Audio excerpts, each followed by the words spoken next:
সুযোগ আৰু সুবিধা আছে।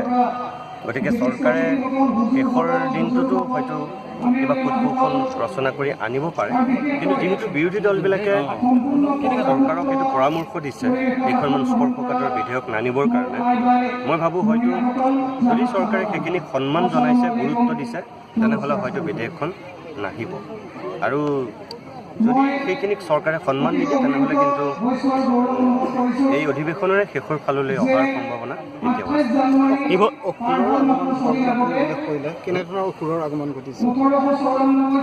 চাওক, এতিয়া কিছুমান কথা মানুহৰ মাজত বিভ্ৰান্তি সৃষ্টি কৰিবৰ কাৰণে কোৱা হৈছে, যিবিলাক কথা কেতিয়াও অসমৰ সমাজ জীৱনৰ কাৰণে সুখকায়ক নহয়। অসমীয়া সমাজ বা অসমৰ যি সভ্যতা সংস্কৃতি, ইয়াত হিন্দু মুছলমান সকলোৰে অৱদান আছে, কিন্তু এতিয়া আমাৰ সমাজখনক হিন্দু মুছলমান অসমীয়া বঙালী এনেকৈ কিছুমানে ভাগ কৰিব বিচাৰিছে। মই সেই চিন্তাটোৰ বিৰোধী। সেই বিষাক্ত বীজ যিসকলে সিঁচিব বিচাৰিছে তেওঁলোকে মোৰ দৃষ্টিত একোজন অসুৰ। চাওক, যেতিয়া প্ৰতিক্ৰিয়াশীল চক্ৰই নিজৰ স্বাৰ্থত কোনোবাই ব্যাঘাত জন্মোৱা বুলি ভাবে, তেওঁলোকৰ বিৰুদ্ধে যিকোনো কূটকৌশলী ৰচনা কৰে।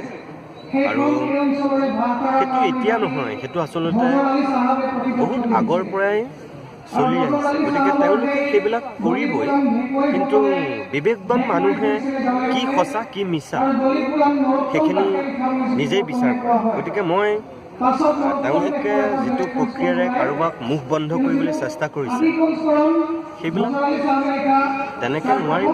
তেওঁলোকে ক'লেই নহ'ব কিছুমান কথা। আৰু মই ব্যক্তিগতভাৱে তেনেকুৱা ভয় ভাবুকিলে কোনো কেৰেপ কৰা মানুহ নহয়।